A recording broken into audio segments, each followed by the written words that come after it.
God is love. Na walio wote wa Mungu lazima wapendane wote.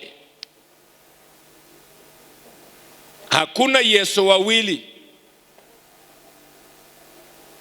Biblia hii imetupa vitu vinne muhimu sana: imani, ubatizo, Yesu Kristo, Roho Mtakatifu na Mungu Baba. Hivi vinatufanya kuwa kitu kimoja, imani moja. Ubatizo ni mmoja hivyo, na Mwokozi ni mmoja, Yesu Kristo na Mungu Baba. Kwa hivyo imani zingine zote za imani za kuvuruga mawazo hazitokana na Bible. Yule ambaye hajui kupenda hakumjua Mungu. Kwa hiyo unamfanya Mungu muongo. Unaposema unapenda lakini unachukia wengine, unasema unapenda Mungu gani?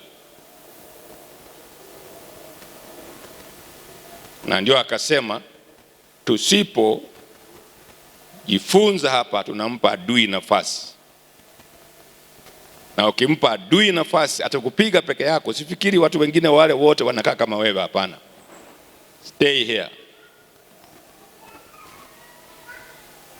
Neno la Mungu hili linatoka safi. Adui hana neno safi.